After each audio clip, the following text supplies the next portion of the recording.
Mi buen Señor y Dios, Señor, habla a tu pueblo esta mañana. Háblanos porque necesitamos tu palabra, necesitamos tu guía, necesitamos ser limpiados por ti.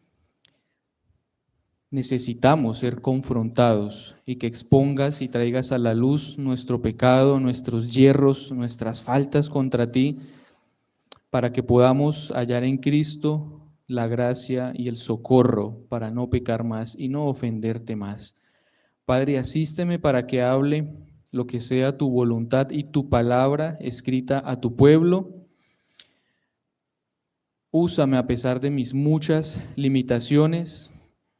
Lo mismo a mis hermanos, dales gracia para que escuchen tu palabra, para que no la desechen, sino que la pongamos por obra.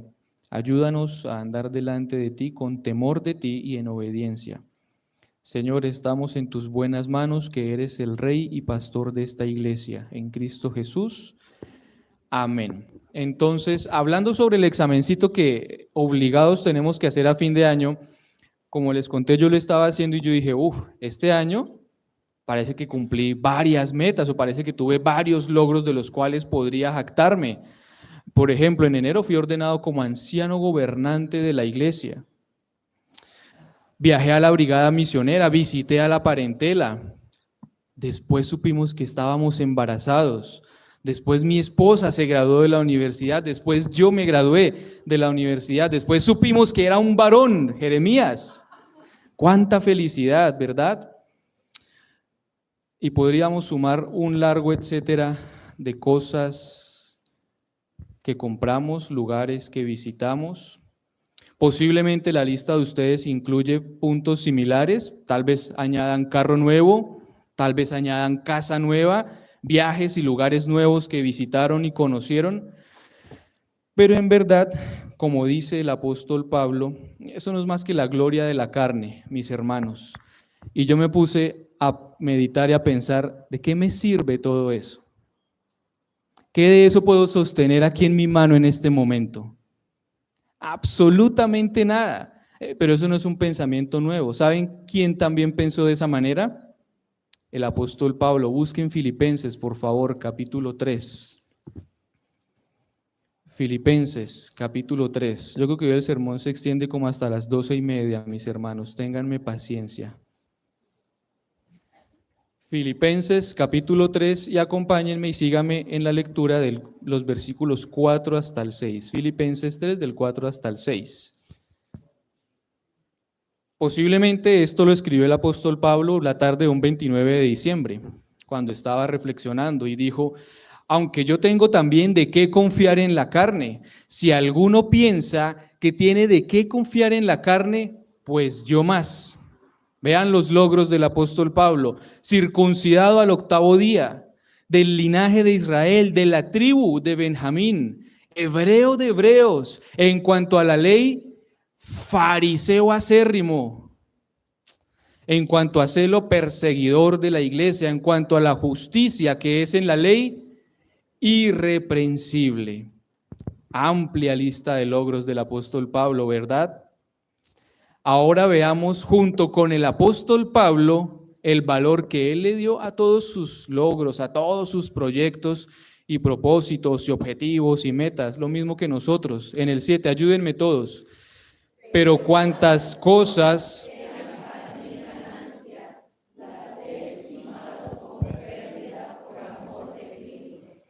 imagínense, todo lo que para mí era ganancia, todos mis logros del 2024, ¿cómo son estimados? Como pérdida. ¿Por amor de qué?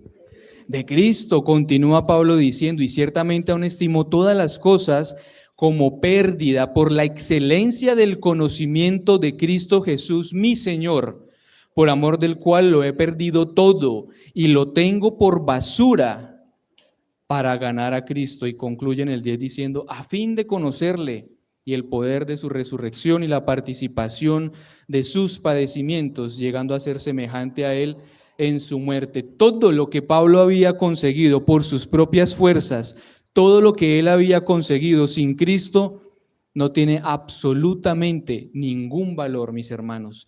cualquier cosa que usted y yo nos propongamos y por la cual trabajemos y lo alcancemos, pero si no lo hicimos por Cristo y para Cristo y con el objetivo de gloriarnos en Él y conocerle, no vale absolutamente nada.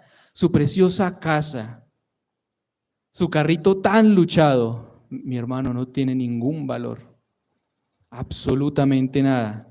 Y esto es fuerte, pero es que desde el principio yo quiero ser intencional porque mi trabajo es destruir nuestro orgullo. Si yo pudiera meterme a nuestros corazones o a sus corazones o tan solo a mi corazón y arrancar mi jactancia, nuestra idolatría, nuestra adoración de sí mismos, algo podríamos comenzar a hacer. Todas nuestras metas carecen de valor sin Cristo. ¿Por qué les digo esto? Porque es posible que hayamos logrado un sinfín de objetivos en el 2024, pero si no ganaste conocimiento de Cristo, si no progresaste en tu santidad para con el Señor, si no aumentó y si no creció tu comunión con el Señor y tu servicio a Él, lo mismo que tu comunión con la iglesia de Cristo y tu servicio a la iglesia de Cristo, todos tus logros, todos tus proyectos logrados en el 2024 son basura, como dijo el apóstol Pablo. Esto es duro, mis hermanos. Pero es que en verdad nos jactamos en nosotros mismos todo el tiempo. ¿Qué tal si medimos nuestro éxito del año que termina según el progreso y el avance y el crecimiento de nuestra vida cristiana? ¿Qué tan exitoso sería usted si ese es el estándar? ¿Qué tal si nuestros logros son comparados con los propósitos de Dios revelados en la Biblia para su vida y para la mía? ¿Cumplimos nuestros propósitos? Perfecto, maravilloso. ¿Cumplimos lo que Dios quiere para nosotros? Y si nuestro éxito lo medimos en función de nuestra obediencia a Dios, ¿crecimos en obediencia al Señor en este año? Y si nuestro progreso se mide por cuánto hemos crecido en el amor y el servicio a los hermanos, ¿qué tan exitoso eres en el amor y servicio a tus hermanos? Porque esas son las cosas que en verdad tienen valor. Pero si hacemos un examen sencillo como este, podemos concluir con la Escritura cuando dice, porque ¿qué aprovechará al hombre? ¿Lo recuerdan? Si ganare todo el mundo y perdiere su alma, ¿o qué recompensa dará el hombre por su alma? ¿Qué recompensa tienes? ¿Qué valor tiene que en el 2024 hayas conquistado el mundo y te lo hayas comido a mordiscos? ¿Qué de eso sirve para redimirte delante del Señor? ¿Cuál de tus logros podemos poner en la balanza de la justicia de Dios versus la justicia individual y que eso pueda nivelar la balanza delante del Señor? Absolutamente nada. Absolutamente nada. ¿Cuál de todos mis logros y bondades puede complacer al Dios del universo? El apóstol Pablo nos enseña que lo único valioso, el único propósito legítimo, o el primero por lo menos, es conocer a Cristo. Decir como Él, estimo todas las cosas como pérdida, como algo que no tiene valor, por la excelencia del conocimiento de Cristo Jesús. Y todo lo estimo por basura. Para mí nada tiene valor para ganar a Cristo a fin de conocerle. Esa es la manera como nosotros vivimos y pensamos y planificamos nuestra vida. ¿Ese está siendo nuestro propósito de cara al 2025 o es otro año más donde hacemos nuestra linda lista de deseos y metas y logros egoístas? Todo lo que anhelaba el apóstol Pablo era conocer a Cristo, y por la gracia de Dios que no le faltó a él y por la gracia de Dios que no nos faltará, él estuvo dispuesto a perderlo todo solo por crecer en el conocimiento de Cristo Jesús. Entonces yo quiero preguntarles, ¿cuáles son sus anhelos? ¿Cuáles son sus metas? ¿Cuáles son los propósitos de su corazón para el año que viene? La evaluación que hice de mí mismo es que todo estaba enfocado en mí, en mi propia gloria, en mi propia satisfacción, en mi propio bienestar, en mi propia realización, como si eso valiera alguna cosa. Pero como les dije, posiblemente dada la triste condición con la que todos aún vivimos y luchamos, no podemos caer en cuenta de todas estas cosas, pero tranquilos que nuestro corazón no oculta nada dispuesto delante de Dios. Según la Escritura, Conocer a Cristo debe ser nuestra meta de vida constante. Piensen, por ejemplo, por un momento en el rey Salomón. ¿Recuerdan todos al rey Salomón? El rey, posiblemente el rey más grande y famoso y el hombre más grande y famoso en la historia de la humanidad, salvo el Señor Jesucristo, por lo menos hablando de la historia de Israel. Imagínense que él es el autor del libro de Eclesiastés. Como les dije, este fue el hombre más grande, más poderoso, más sabio, más inteligente, más rico y más famoso que ha habido sobre la tierra, salvo obviamente nuestro Señor Jesucristo. Pero Salomón fue un rey que gozó de riquezas ilimitadas. El oro que había en el palacio de Salomón, o el oro que había bajo su dominio, todo lo que él tenía, dice la Escritura que no podía pesarse, no podía calcularse su valor. Riquezas ilimitadas, fama mundial, poder e influencia sobre todos los reyes y hombres de la tierra. Tuvo muchos hijos, tuvo muchas más mujeres. En todo lo que se propuso fue exitoso e hizo todo cuanto quiso hacer.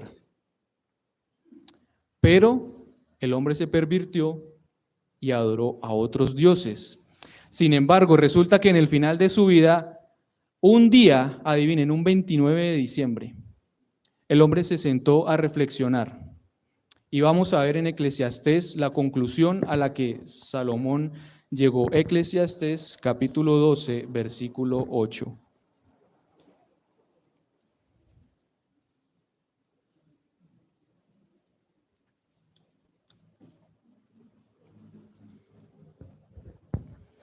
Eclesiastés capítulo 12, versículo 8, y ayúdenme todos, leamos fuerte y claro a una sola voz, todos juntos.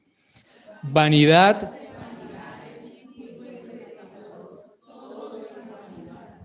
Imagínense que la palabra hebrea para vanidad en español puede significar algo que está vacío, que no tiene valor, que es pasajero, que en este instante existe y el siguiente desapareció.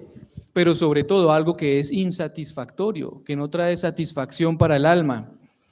Resulta que todos los logros, todos los tesoros de Salomón son las mismas cosas por las cuales nosotros trabajamos todo el año que termina y por las cuales trasnochamos y por las cuales nos esforzamos y sudamos e hicimos todos los sacrificios necesarios y habidos y por haber. Pero si queremos pensar sabia e inteligentemente como Salomón, hoy tenemos que concluir lo mismo que él concluyó. Hermanos, si intentamos en verdad tomar nuestros logros, nuestra jactancia y sostenerla en nuestra mano, ¿qué vamos a sostener? Absolutamente nada. Esa es la idea que Salomón está transmitiendo en Eclesiastés. La vanidad es como el rocío de la mañana. Vaya usted, intente agarrar el rocío de la mañana. Apenas usted cierra su mano, ¿qué pasó? Se desapareció. O el humo, intente agarrar el humo con su mano, ¿qué va a retener? Absolutamente nada. Nuestras manos están vacías. Nacimos desnudos, estamos desnudos y adivinen cómo vamos a morir. Desnudos, hermanos. ¿Y por qué nuestra jactancia? ¿Y por qué nuestro egoísmo? ¿Y por qué esforzarnos con todo el trabajo que nos esforzamos para agarrar el viento? Sin embargo, no se preocupen, Salomón no tenía una visión pesimista de la vida. Yo tampoco tengo una visión pesimista de la vida, a pesar que estén diciendo, uy, pero este Nicolás, qué yugo tan pesado está poniendo sobre nosotros. Resulta que Salomón encontró algo que sí tuvo valor. Salomón encontró algo a lo que sí pudo aferrarse con firmeza y sostenerse en eso. Ahí mismo en el capítulo 12, ayúdenme y leamos el versículo 13. De nuevo todos juntos. Eclesiastés 12:13, el fin de todo el discurso.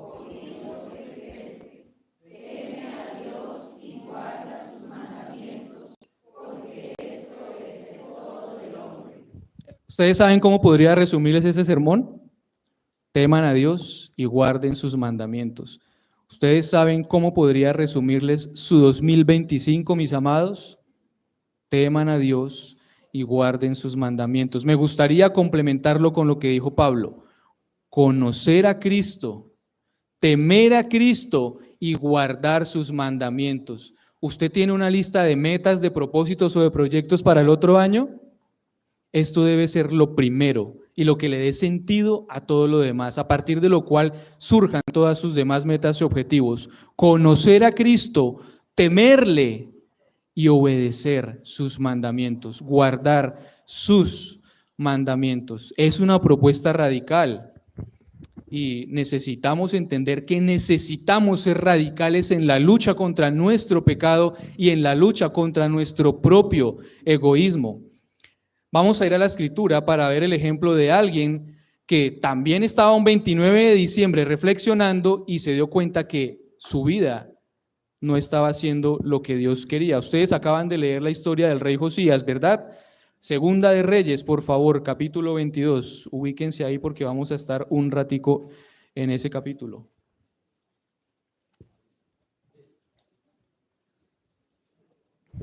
Resulta, mis hermanos, que primera y segunda de Samuel, primera y segunda de Reyes, primera y segunda de Crónicas son los libros que nos cuentan toda la historia del reino de Israel.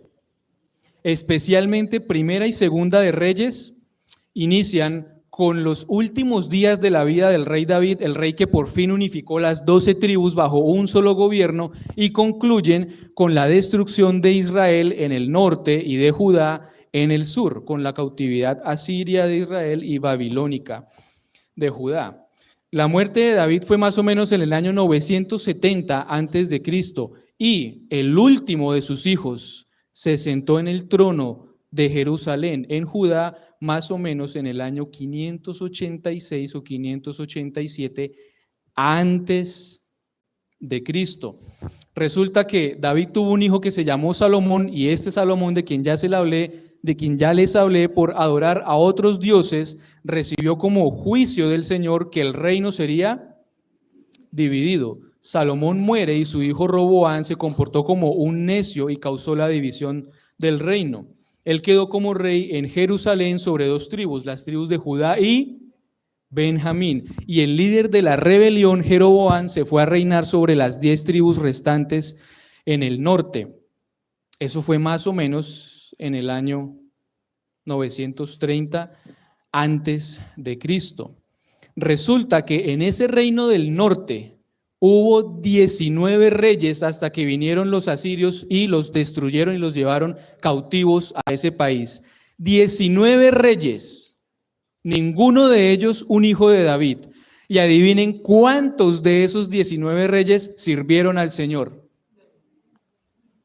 0. Ni uno solo de los reyes del reino del norte. Ahora, en el reino del sur, donde estaba Jerusalén, la capital, las tribus de Judá y Benjamín, adivinen cuántos reyes hubo. Pareciera que Dios tiene un poquito de sentido del humor a veces, porque también hubo 19 reyes. Y adivinen de esos cuántos sirvieron al Señor. 8. ¡Qué historiadora!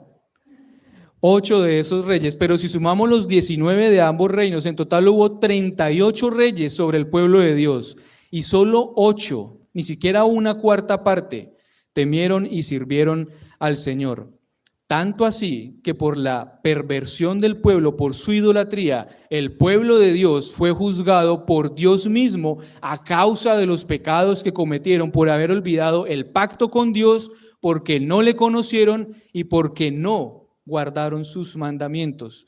Una de las últimas épocas de esperanza para Israel y para Judá fue durante el reinado de Josías, en el año más o menos 640. A mí a veces me gusta un poquito dar las fechas para que ustedes tengan contexto y se ubiquen en qué punto estamos. Leímos su historia y vamos a retomar un poquito de eso. Dice Segunda de Reyes, capítulo 22, a partir del versículo 1. Cuando Josías comenzó a reinar, era de 8 años y reinó en Jerusalén 31 años. El nombre de su madre fue Jedida, hija de Adaía de Boscat. E hizo lo recto ante los ojos de Jehová y anduvo en todo el camino de David su padre, sin apartarse a su derecha ni a su izquierda. Pero les cuento que en ese momento de la historia, que este rey se hubiera levantado como un rey fiel a Dios, era algo absolutamente impensable, porque el papá de Josías se llamó Amón, y el papá de Amón, el abuelo de Josías, se llamó Manasés. Manasés fue el peor rey en la historia de Israel. Fue el que trajo el juicio sobre el reino del sur. Fue por el cual Dios finalmente dijo: voy a echar a este resto de mi heredad de mi presencia por causa de los pecados de Manasés. Manasés fue el más perverso e idólatra de todos los reyes de Israel, tanto en el norte como en el sur. Salten al capítulo 23 y leamos el versículo 26. Segunda de Reyes 23, 26. Y ayúdenme y leemos todos juntos. Segunda de Reyes 23, 26.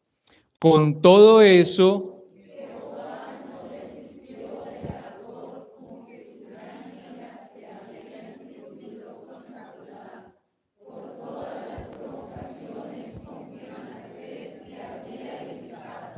entonces, desde Manasés, les cuento que desde Manasés, desde el reinado de este hombre, hasta el final del reino del sur, hubo 6 reyes más. Varias generaciones, y finalmente esos descendientes de Manasés terminaron pagando las consecuencias del pecado de su antepasado. A diferencia de otros reyes perversos a quien Dios quitaba pronto del trono, este hombre reinó 55 años. Si no me equivoco, fue el reinado más largo en la historia de todos los reyes de Israel. Así que cuando Josías llegó al trono, el piadoso Josías, cuando ascendió como rey en Jerusalén, el pueblo se había olvidado por completo de Dios. Estaban vendidos a la idolatría, a la inmoralidad, a la corrupción y a toda clase de perversiones. Parecía un eco de los últimos días en los Jueces. ¿Recuerdan lo que decía Jueces? En aquellos días no había rey en Israel y cada quien hacía ¿qué? Lo que bien le parecía. Ese podría ser el refrán célebre de nuestra época. En estos días no hay rey ni en Colombia ni en ninguna parte del mundo y cada quien ¿qué hace? Lo que bien le parece.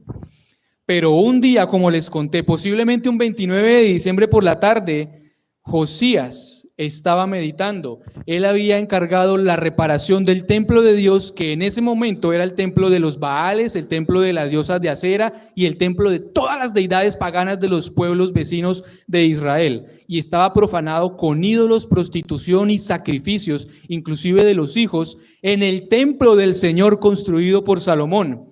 Josías había encargado reconstruir y reparar muchas partes de ese templo y entonces encontraron un rollo con la ley de Dios a partir del versículo 8 en el capítulo 22. Vuelvan un poquito. Entonces dijo el sumo sacerdote Hilcías al escriba Safán: he hallado el libro de la ley en la casa de Jehová. Hilcías dio el libro a Safán y lo leyó. El versículo 9 dice: viniendo luego el escriba Safán al rey, dio cuenta al rey y dijo: todos tus siervos han recogido el dinero que se halló en el templo y lo han entregado en poder de los que hacen la obra, que tienen a su cargo el arreglo de la casa de Jehová. Pero ojo al versículo 10, leámoslo todos juntos. Asimismo,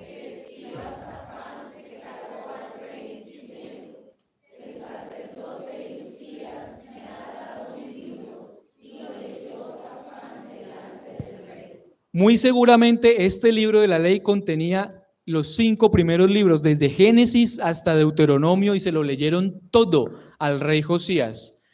¿Qué hizo Josías? ¿Qué pasó después que escuchó la lectura de la ley? Ayúdenme con el 11. Y cuando el rey...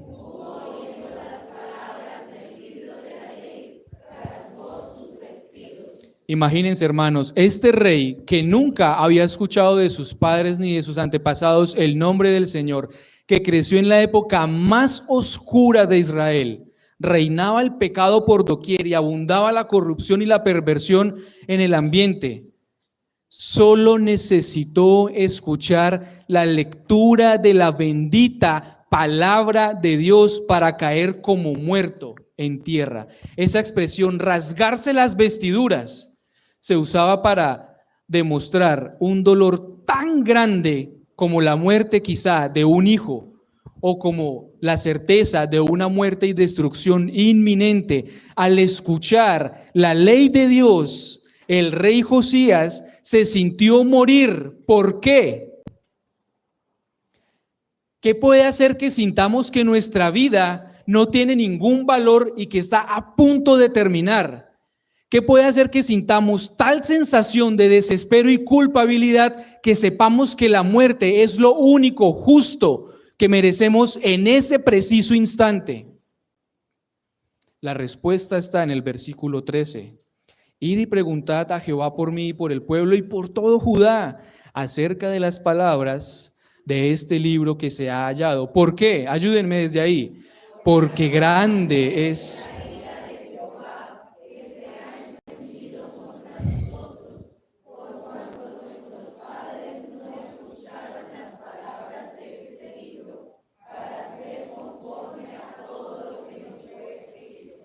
El pobre Josías, yo creo que estaba como el profeta Isaías cuando tuvo la visión en presencia del Señor 3 veces, santo, santo, santo, que dijo, ay de mí, que soy un hombre inmundo, estoy muerto y vivo en medio de un pueblo de labios inmundos y he visto al Señor. Ay de mí que soy muerto.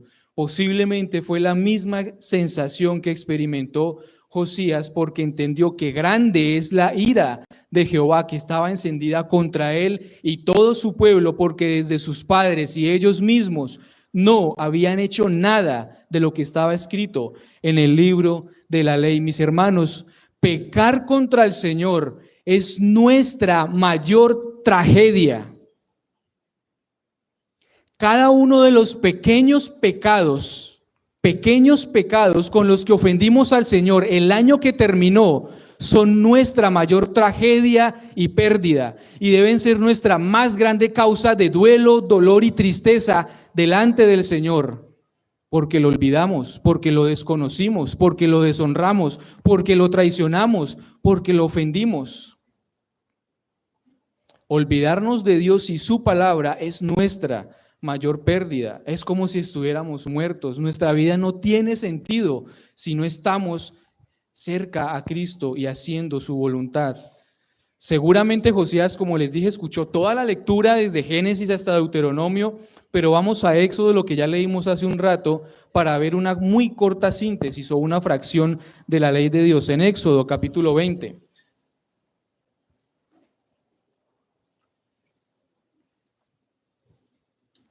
Hablando de las conclusiones y reflexiones de fin de año, ¿qué tal si evaluamos nuestra vida en este estándar de la ley moral de Dios de 10 mandamientos?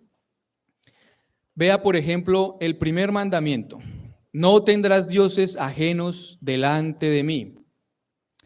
Dice el versículo 4, no te harás imagen de nada de lo que esté arriba en el cielo, ni abajo en la tierra, ni en las aguas debajo de la tierra.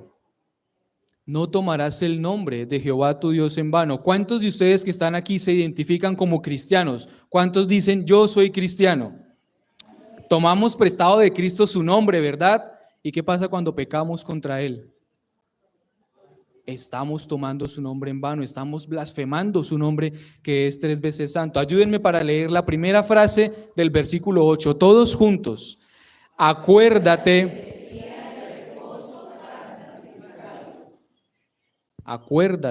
del día de reposo para santificarlo. Si yo les preguntara, mis hermanos, ¿cuántas veces durante estos 52 domingos del 2024 ustedes han violado este mandato de santificar el día del Señor?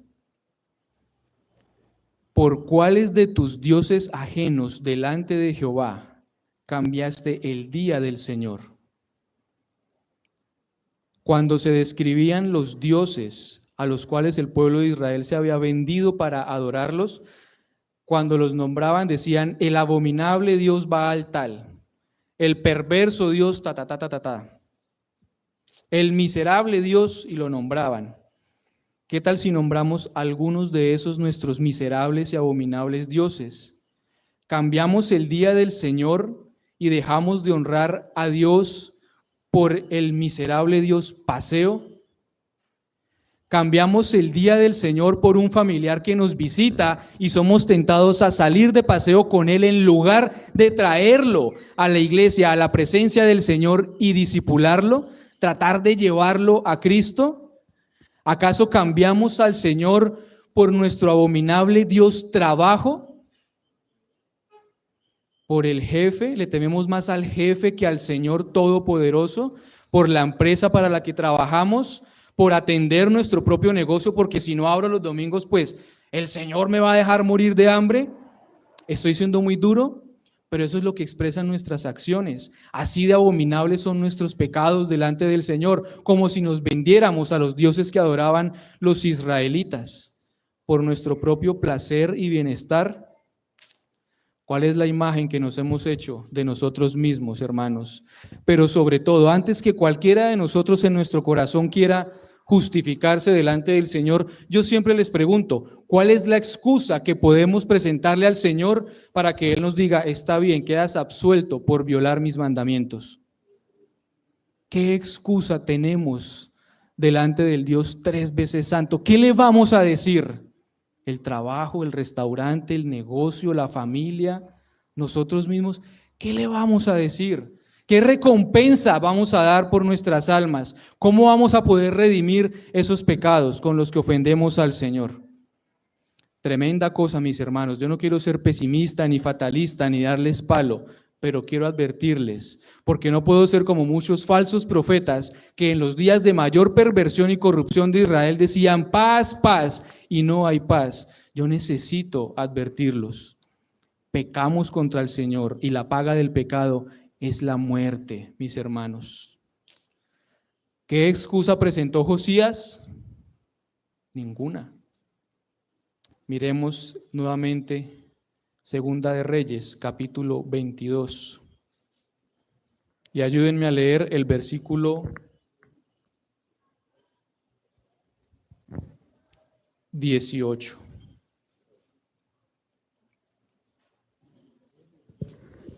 Segunda de Reyes 22, 18. Ustedes leen el 18 y yo el 19. Todos juntos con el 18. Mas al rey de Judá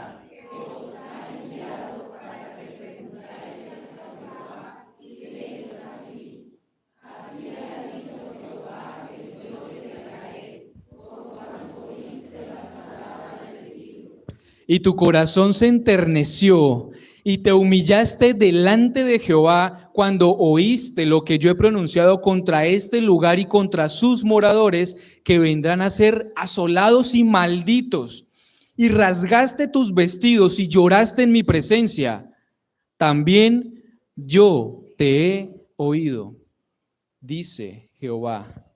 Mis hermanos, la realidad de nuestro pecado es tan cierta como que el sol se va a levantar por el horizonte en la mañana.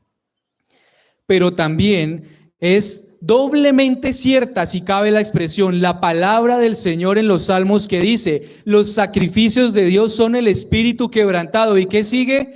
Al corazón contrito y humillado, no despreciarás tú, oh Dios.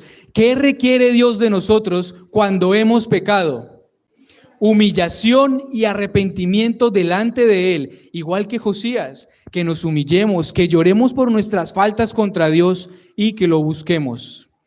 Pero resulta, mis hermanos, que Josías, quiso buscar a Dios, pero él tuvo que recurrir al sistema que había en el antiguo pacto. Ustedes leyeron que él tuvo que recurrir a los sacerdotes. La historia, ustedes la pueden seguir leyendo en la casa, nos dice que él tuvo que recurrir al templo, purificó el templo y una vez el templo estuvo purificado, mandó celebrar la Pascua. Dice el contexto en Segunda de Reyes 22 y 23 y tal vez el 24, que desde los días de los jueces no se había celebrado una Pascua como la que ordenó celebrar Josías, es decir, ni siquiera en la época dorada de Israel, porque en este momento fue cuando hubo verdadero arrepentimiento del rey y de todo Israel, tanto así que él hizo leer delante de todos, desde los niños hasta los viejos, todo el libro de la ley, y él renovó el pacto con el Señor, y el pueblo, adivinen qué hizo, confirmó el pacto con el Señor. Pero él necesitó acudir a los sacerdotes, al templo y a los sacrificios. Para resumir, les voy a contar que por más que ni antes ni después de Josías hubo otro rey como él, que sirvió al Señor, dice la Escritura, con todo su corazón, con toda su alma y con todas sus fuerzas, A pesar de eso, con todo eso, Dios, escuchen la expresión, no quiso perdonar a Israel. Permítanme, yo me adelanté, voy a buscar para que busquemos ahí en Segunda de Reyes esta cita. En el capítulo 23, yo voy a leer el versículo 24 y 25 y ustedes me responden con el 26.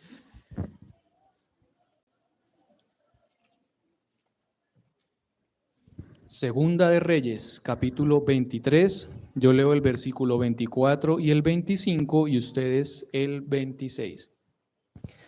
Asimismo, barrió Josías a los encantadores, adivinos y terafines y todas las abominaciones que se veían en la tierra de Judá y en Jerusalén, para cumplir las palabras de la ley que estaban escritas en el libro que el sacerdote Hilcías había hallado en la casa de Jehová, es decir, en el templo.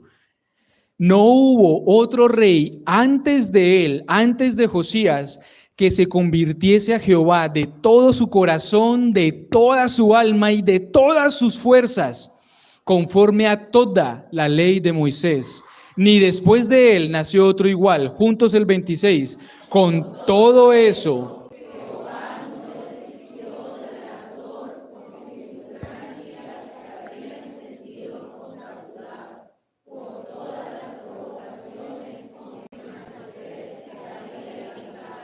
imagínense, Jehová no desistió del ardor de su ira. Salten al capítulo 24. Vamos a los versículos 3 y 4. Segunda de Reyes 24, 3 y 4. Yo leo el 3 y ustedes me contestan con el 4. Ciertamente vino esto contra Judá por mandato de Jehová, en el contexto de cuando ya Nabucodonosor inició el sitio de Judá y Jerusalén. Vino todo esto por mandato de Jehová sobre Judá para quitarla de su presencia por los pecados de Manasés y por todo lo que él hizo. El 4. Asimismo,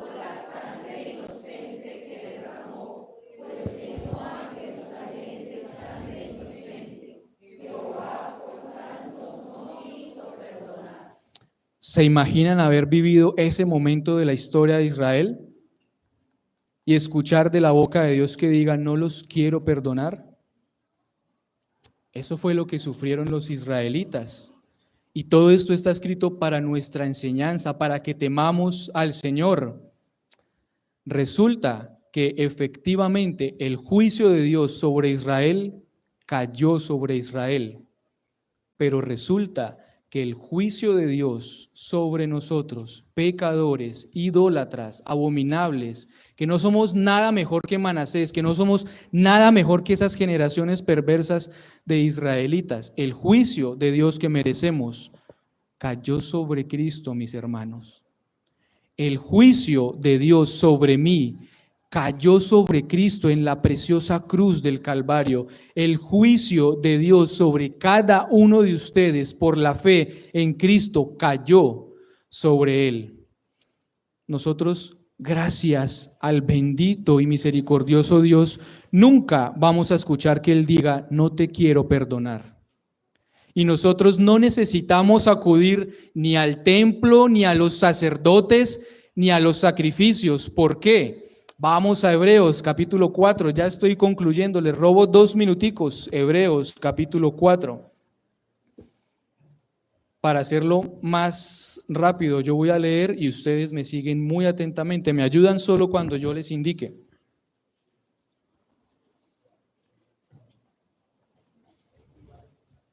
Hebreos capítulo 4 a partir del versículo 14. Yo los espero a que lleguen hasta que ya no se escuchen rumores de hojitas. Hebreos 4, 14. Por tanto, teniendo un gran sumo sacerdote que traspasó los cielos, Jesús, el Hijo de Dios, retengamos nuestra profesión, porque no tenemos un sumo sacerdote que no pueda compadecerse de nuestras debilidades, sino uno que fue tentado en todo según nuestra semejanza, pero sin pecado. El 16. Acerquémonos pues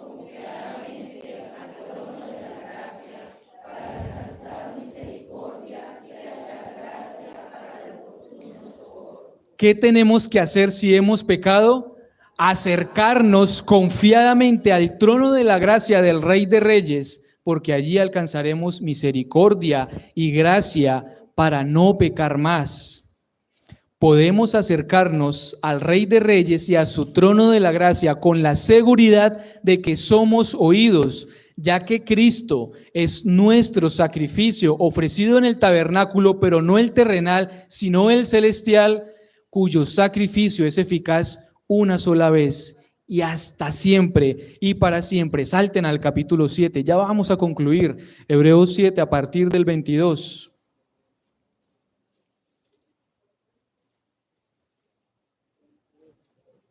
Síganme por favor atentamente en esta lectura a partir del 22. Por tanto, Jesús es hecho fiador de un mejor pacto, y los otros sacerdotes llegaron a ser muchos debido a que por la muerte no podían continuar, mas este, es decir, Jesús, por cuanto permanece para siempre, tiene un sacerdocio inmutable, por lo cual puede también salvar perpetuamente a los que por él se acercan a Dios, viviendo siempre para interceder delante de Dios por ellos.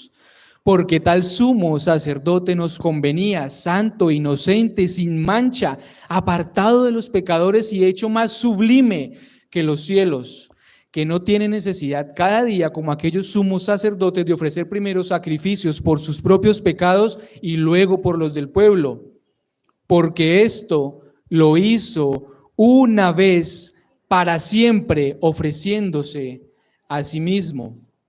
Saltemos al capítulo 8, al versículo 1. Ahora bien, el punto principal de todo lo que venimos diciendo es que tenemos tal sumo sacerdote, el cual se sentó a la diestra del trono de la majestad en los cielos. Escuchen, ministro del santuario y de aquel verdadero tabernáculo que levantó el Señor y no el hombre.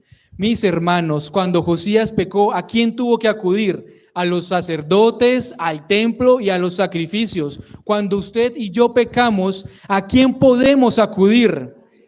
A Cristo, que es nuestro sumo sacerdote y es nuestro sacrificio perfecto y definitivo que se ofreció en el tabernáculo, en la presencia del Señor. Gracias a Dios por Cristo. Gracias a Dios porque podríamos haber escuchado con toda justicia las palabras "no te quiero perdonar", que escucharon los israelitas, que están en la Escritura. Pero gracias porque el juicio de Dios que era sobre nosotros cayó sobre Cristo. Por eso es que Él es nuestro sacerdote, ministro del santuario, nuestra ofrenda perfecta y eterna. Y por eso Él, mis hermanos, es nuestro valor supremo. Él es nuestra única esperanza. Él es a lo único a lo que podemos aferrarnos y sí lo vamos a poder sostener por la eternidad en nuestras manos. En verdad, Él es nuestro único logro y es un logro que nos regalaron gratuitamente por la fe. Y en verdad, Él es nuestro único objetivo, el que debemos perseguir el 2025 y todos los días, meses y años que el Señor nos tenga sobre la tierra. Mis hermanos, si pudiera resumir esto en unas pocas ideas, es que como Josías y los israelitas, si hacemos nuestro examen de fin de año, debemos caer llorando como Josías delante de la presencia del Señor por nuestro pecado contra Él.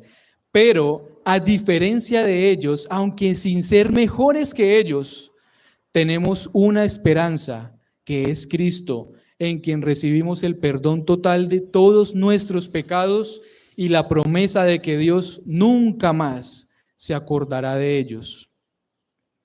A ti y a mí Dios quiso perdonarnos mediante la fe en nuestro Señor Jesucristo. Por lo tanto, mis hermanos, por todas las misericordias de Dios para con nosotros hasta el día de hoy, dejemos atrás el 2024 con nuestro pecado y egoísmo, con la confianza a partir de hoy de que hemos sido plenamente perdonados, redimidos, salvados y justificados en Cristo. Y humillémonos y arrepintámonos y busquemos al Señor. Él nos dará su gracia para que desde hoy vivamos en plena obediencia y glorifiquemos su santo nombre. Amén. ¿Cuál es el resumen de todo el discurso que escuchamos? Teme a Dios y guarda sus mandamientos, porque esto es el todo del hombre. Oremos. Nuestro buen Dios y Padre, Señor, cuánta gracia nos has dado en Cristo, cuánto de tu amor y buena voluntad para con nosotros en el Mesías que nació, vivió y murió por nuestra salvación. Gracias porque aunque es justo que escucháramos que no tenemos tu perdón, a ti te plació dar a tu Hijo por nuestra salvación. Gracias porque Él cargó con todos nuestros pecados en la cruz y se presentó delante de ti ofreciéndose a sí mismo como nuestro único y suficiente sacrificio por siempre jamás. Él es nuestra justicia delante de ti. Él es nuestro único logro, pero es un regalo que nos has dado por tu gracia mediante la fe en Él. Ayúdanos para buscar conocer a Cristo, para hacer todos los sacrificios, todo lo que se necesite hacer para ser hallados en Él, no teniendo nuestra propia justicia, que es por la ley, sino la justicia tuya, que es por la fe en Cristo. Ayúdanos para que Él sea nuestro valor supremo, para que lo busquemos, para que lo conozcamos, pero sobre todo para que lo temamos y lo sirvamos y guardemos sus mandamientos, si es que en verdad somos hijos tuyos. Padre, glorifícate con esta iglesia y glorifícate con cada uno de nosotros hoy como en el año que inicia. Todo es por ti, de ti y para ti, mi buen Señor. En Cristo Jesús. Amén.